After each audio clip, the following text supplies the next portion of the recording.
Je pensais à un truc là.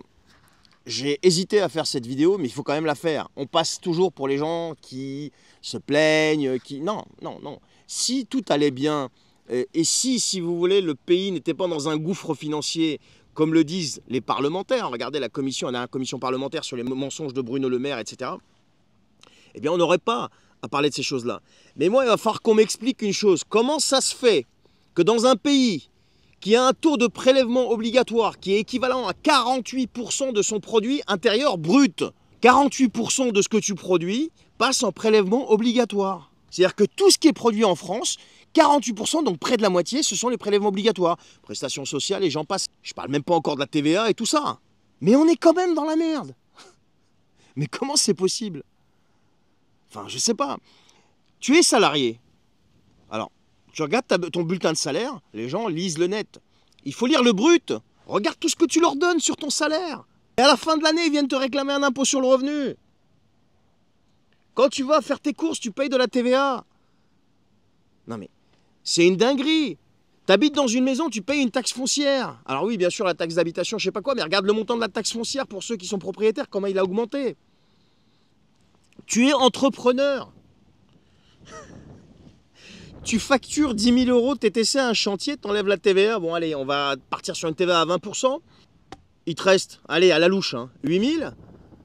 T'enlèves tout ce qui est taxes, URSSAF, etc., etc. Donc, allez, en tout et pour tout, t'as mangé 65% sur ce que t'as facturé, sur ce que t'as produit. Tu l'as pas volé, tu l'as produit. Tu payes tes frais fixes. Et là, à la fin de l'année, les gens, ils viennent te demander un impôt sur le revenu. Mieux encore, la sécurité sociale. Mais tu cotises à l'URSSAF. Ton patron cotise à l'URSSAF quand tu es salarié. Et quand tu es à ton compte, tu cotises à l'URSSAF. Et il faut que tu prennes une complémentaire santé. Donc il faut que tu payes une deuxième assurance maladie. Non mais c'est un truc de fou. Et quand on vient dire, moi j'en veux pas de votre assurance maladie, je préfère une assurance privée, mais je veux payer que ça.